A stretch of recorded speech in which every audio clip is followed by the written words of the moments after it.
미국 서민들의 소득은 5% 인상된 반면 휘발유값 등 교통비는 40%, 렌트비는 15%나 급등해 극심한 생활고를 겪고 있습니다. 재택근무를 마치고 사무실로 복귀한 미국의 직장인들이 비싼 기름값과 오른 점심값에 부담이 가중되고 있습니다.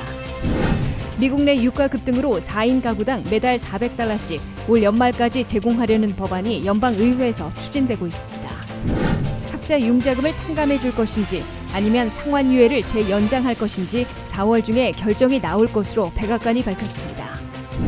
메릴랜드 몽고메리 카운티 내에서는 노상식탁 영업을 9월 5일 노동절까지 지속할 수 있게 됐습니다. 여러분 안녕하십니까? 워싱턴 뉴스 투데이입니다.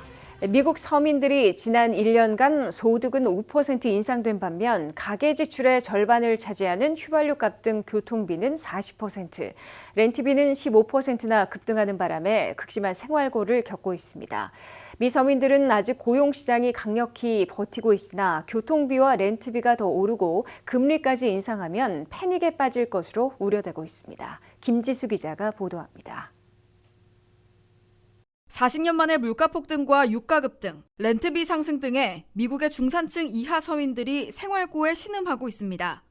특히 지난 1년간 서민 근로자들의 임금은 고작 5% 오른 반면 가계 지출의 절반을 차지하는 휘발유값 등 교통비는 무려 40%, 주거비 중에 렌트비는 15%나 급등해 서민 생활고를 가중시키고 있는 것으로 나타났습니다.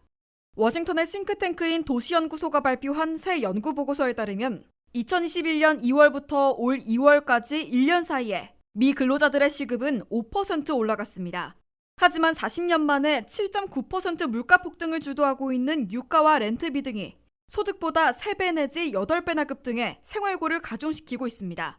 지난 1년간 휘발유값을 비롯한 미국민들의 교통비는 무려 40%나 급등했습니다. 미국민들의 76%는 자동차로 출퇴근 또는 사업을 하고 있어 대다수가 유가 급등에 직격탄을 맞고 있음을 보여주고 있습니다. 이와 함께 렌트비는 1년간 15% 올라 소득보다 3배는 더 인상된 것으로 나타났습니다. 미국민들 가운데 렌트비를 내는 세입자들은 전체 36%를 차지하고 있습니다. 미국민들의 가계에서 지출하는 생활비의 절반은 교통비와 주거비가 점유합니다. 이 때문에 미국의 소비자 물가가 40년 만에 최고치인 7.9% 급등했지만 서민들이 체감하는 물가와 생활고는 숫자보다 수십 배는 더 무거울 것으로 확실시되고 있습니다. 미국민들은 아직 강력한 고용시장과 팬데믹 정부 지원금 덕분에 지갑을 열 수 있었으나 줄이기 어려운 교통비와 주거비 때문에 다른 씀씀이를 줄일 수밖에 없는 상황에 직면하고 있습니다. 실제로 미국의 소매 판매는 올 1월 4.9% 급등했다가 2월에는 0.3% 증가로 급속 냉각됐습니다. 여기에 3월 중순부터 3년여 만에 금리가 인상되기 시작하고 올 한 해 연속 7번으로 모두 2%는 올라갈 것으로 예고되고 있어 미국민 서민들이 물건 사기와 외식, 여행 등에서 돈 쓰기를 더 주저하게 될 것으로 예상되고 있습니다. 그럴 경우 미국민들의 소비에 70%나 의존하고 있는 미국 경제 성장률이 올 한 해 당초 4% 예상에서 2%대로 둔화될 것으로 연방준비제도는 예측해 놓고 있습니다.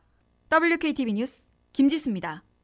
팬데믹 기간 재택근무를 하던 미국의 근로자들이 속속 사무실로 복귀하면서 그 사이 오른 가스값과 점심값에 놀라고 있다고 하는데요.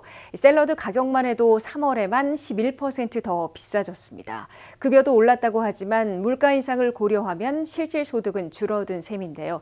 현재는 일주일에 2, 3일만 사무실 근무를 하는 직장인들이 많지만 완전 복귀를 하게 되면 부담은 더 커질 전망입니다. 박남주 기자가 보도합니다. 재택근무를 마치고 사무실로 복귀한 미국의 직장인들이 비싼 휘발유값과 오른 점심값에 짓눌리고 있습니다. 월스트리트 저널은 노동통계국의 자료를 인용해 직장인 점심 가격이 1981년 이후 가장 큰 연간 상승률을 보이고 있다 보도했습니다. 월스트리트 저널은 또 오른 휘발유값과 점심값으로 재택근무 시절보다 하루 $50를 더 쓰고 있다는 직장인의 사례를 소개하며 사무실로 완전 복귀 시 점심시간은 이제 즐거움보다는 부담이 될 것이라 덧붙였습니다. 미 국민들이 점심으로 많이 먹는 샐러드의 경우 3월에만 11% 또 올랐습니다. 미국 근로자들은 $9 하던 샌드위치가 $15로 오른 현실을 마주하고 있다 호소하고 있습니다. 샐러드 체인 업체인 스위트그린은 지난 1월 메뉴 가격을 평균 6% 올렸고 샌드위치 프랜차이즈 포트밸리는 2월에만 가격을 5.4% 인상했습니다. 포트밸리는 직장인들이 다시 사무실 출근을 하면서 매출이 2020년 대비 86% 증가했다 발표했습니다. 대도시인 뉴욕과 샌프란시스코, 워싱턴 DC의 점심값은 더 가파르게 오르고 있습니다. 모바일 결제 기업 스퀘어에 따르면 3월 1일 기준 대도시의 점심값은 전년 같은 기간 대비 18% 상승했습니다. 샌드위치는 14%, 샐러드는 11%, 햄버거는 8% 더 비싸졌습니다. 가격으로 따지면 점심값이 평균 4달러 더 올랐는데 여기에 휘발유값까지 오르면서 미 국민들의 사무실 복귀에 따른 부담감은 더 커졌습니다. 급여도 올랐다고 하지만 물가 상승폭이 더 큰 만큼 미 국민들의 실질 소득은 줄어든 셈입니다. 미국의 소비자 물가는 2월에도 7.9% 올라 40년 만에 최고치를 기록하고 있습니다. 현재는 일주일에 2, 3일만 사무실 출근을 하는 직장인들이 많지만 앞으로 완전 복귀를 하게 되면 급여에서 차지하는 기름값과 점심값은 더 커질 전망입니다. WKTV 뉴스 박남주입니다.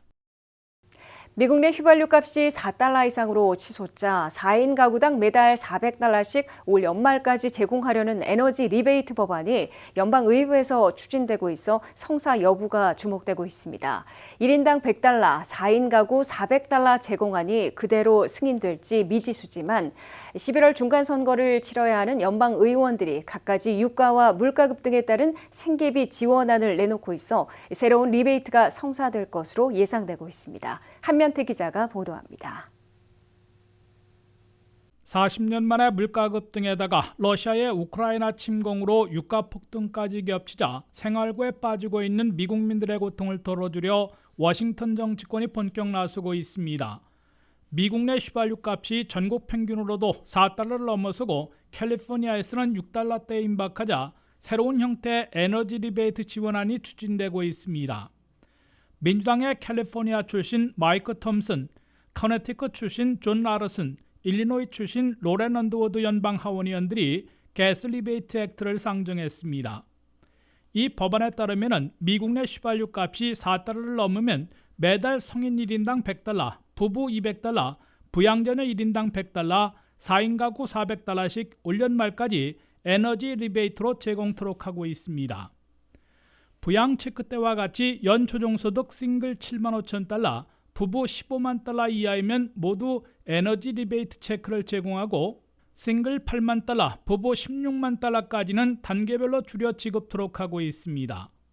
이들 이외에도 두 가지 법안들은 대형 석유 회사들이 유가 조작을 하지 못하게 하는 동시에 유가 급등에 따른 텍스 크레딧을 제공하되 부양자녀 현금 지원과 같이 매달 지급을 모색하도록 하고 있습니다. 연방의회에서는 그간 연방 휘발유세 18.4센트를 올 연말까지 면제해주는 가스텍스 할러데이 법안이 추진돼 왔는데 의견 이치를 이루지 못하자 에너지 리베이트 제공안이 대체 추진되고 있는 것으로 보입니다.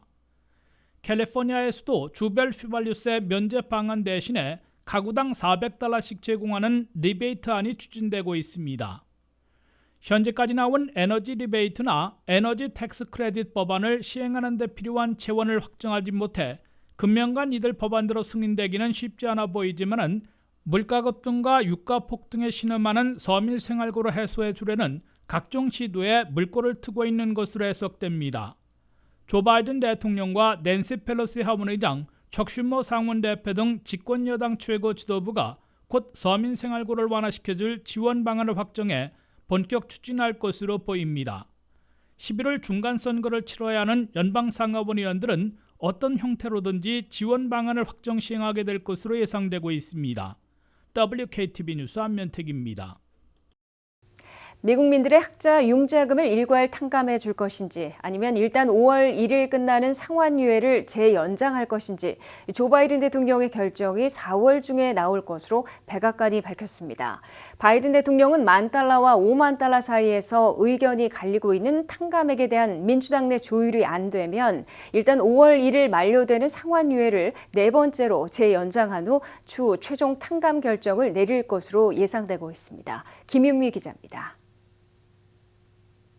미국민 4,300만 명의 대학 학자 융자금 1조 6천억 달러에 대한 조 바이든 대통령의 결정이 카운트다운에 들어갔습니다. 조 바이든 대통령은 5월 1일 상환 유예가 끝나기 전에 학자 융자금을 탕감해 줄 것인지 아니면 일단 상환 유예를 재연장한 후 추후 탕감 결정을 내릴 것인지를 선택해야 하는 시기를 맞고 있습니다.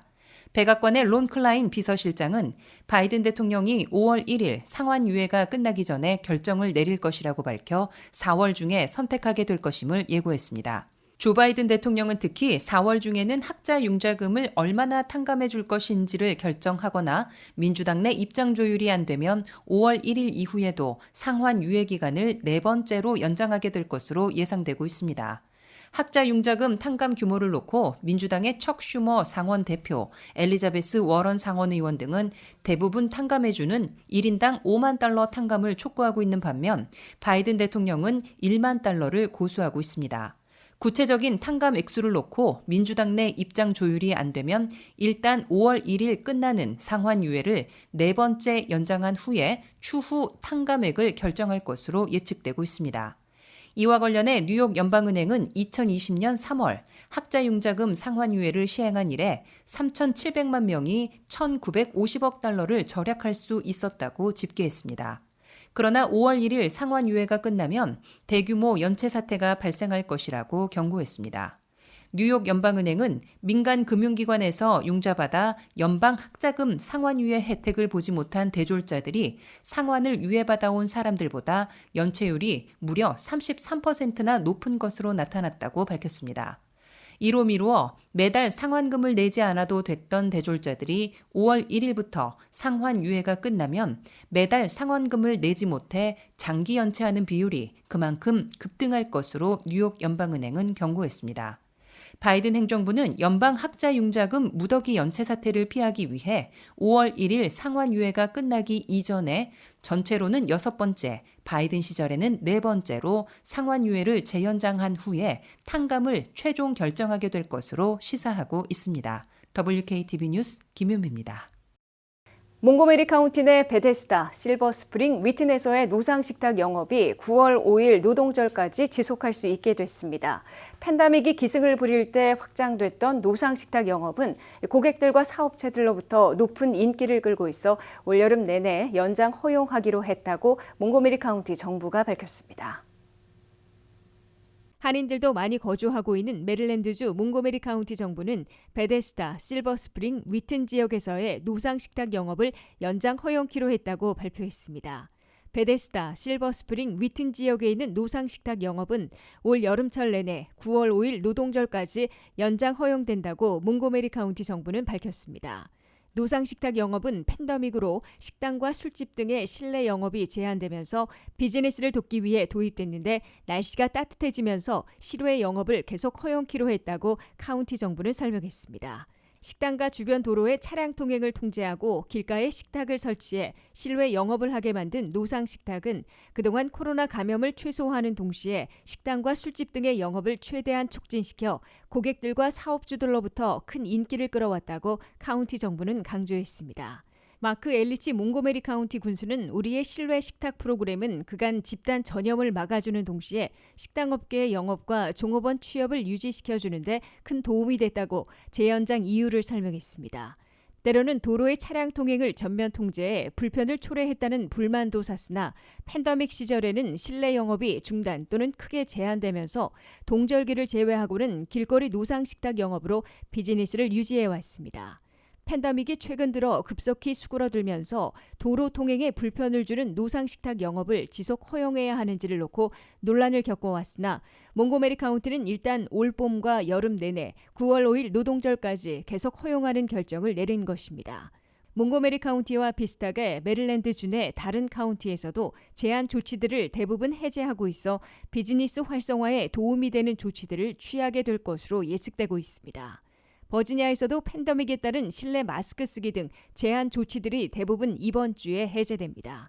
더욱이 날씨가 상당히 따뜻해지면서 노상식탁 영업 등이 활성화될 것으로 예상되고 있습니다. 버지니아에서는 알렉산드리아 등지에서 실외 노상식탁 영업이 큰 인기를 끌어왔습니다. 미국에서는 팬데믹이 기승을 부릴 때에는 식당과 술집 영업을 전면 중단시켰고 단계별 완화 조치에 따라 실내 영업을 제한하면서 동절기를 제외하고는 식당이나 술집 바로 밖이나 주차장에 노상 식탁들을 차려놓고 영업하는 새로운 형태의 비즈니스가 확산된 바 있습니다.